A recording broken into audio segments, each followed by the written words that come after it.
Happy morning! O diba, in-important pa yan guys, isulat ni Kuya Andrew nyo yung ating tagline sa ating vlog.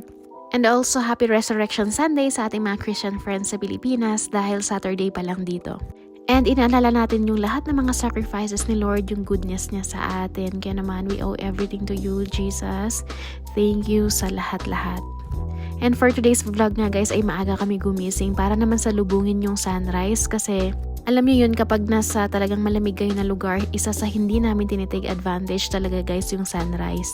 Kaya naman kahit negative 16 yung weather ngayon, super lamig kasi naninigas na yung kamay ko kanina guys. Okay lang, basta makita lang namin si Mr. Sun. Namumuti na nga yung mga damo dito guys, pati yung mga puno kasi nga as in frozen na talaga sila magdamag. Dito pa rin kami sa favorite spot namin sa may Nose Hill. Dito rin kami nag-aabang ng aurora at ito yung pinakamalapit na pasyalan sa amin. Nagulat ako guys na habang kinocompile ko ngayong video na to para sa mini vlog natin, ang ganda pala talaga ng sky, as in blue na blue yung kulay. Hindi ko kasi napansin kanina kasi naka-sunglass ako kasi hindi kinaya ng mata ko talaga guys yung sunlight. Ang baba kasi ng araw dito kaya naman hindi kinaya ng mata ko, lagi akong naluluha. And sa mga oras na to guys ay lilipat naman kami ng bonus park. Grabe, ang ganda talaga ng mundo guys. Ang galing talaga ni Lord. All His creation as in. Isa sa nagustuhan namin dito sa may bonus park ay talagang well-maintained. As in, ang linis talaga ng park na to. Paulit-ulit lang yung mga pinapasyalan namin mga park dito guys. Pero iba-iba naman yung itsura lalo na kapag nagsusnow. Tapos iba naman yung itsura kapag December, ganon. Every time na pumupunta kami dito guys is Saturday talaga. Konti lang yung tao. Kaya parang solo talaga namin yung buong park palagi.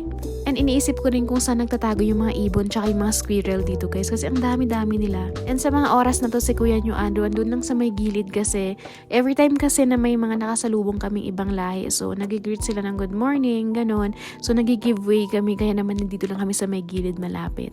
And then kapag nakalagpas na sila, so our time naman para dadaan.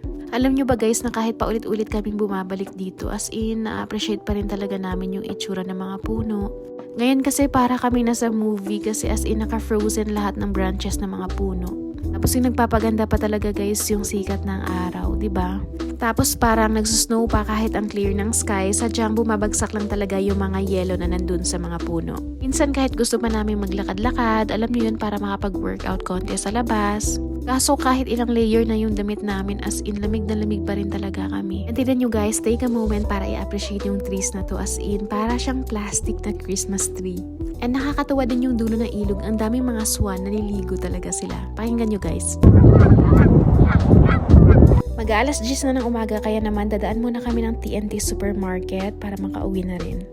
Japanese and Korean skincare lang din yung pakay ko sa TNT kasi ang dami dito. So kumuha lang din ako ng tinapay, tapos naghanap lang din kami ng pwedeng ulamin dito guys. Ayan, pinili ko na lang yung roasted pork. And then kumuha ko ng 2 strawberry, tapos ang tagal ko talaga dito sa may skincare na to. Kaya alam nyo yan, kapag mga skincare na ganito, nagpapaiwan si Andrew sa may parking. Eto na lang din yung pinili ko kasi ang ganda ng reviews. Ayan, nasa counter na ako and pauwi na rin kami that time. Nag-lunch na rin kami afterwards, tapos nagmerienda ng hot choco. Ito lang din yung dinner ko, strawberry tsaka yung apple, and then nanood kami ng K-drama. Yun lang naman guys, thank you for watching this vlog and see you again next time. Bye!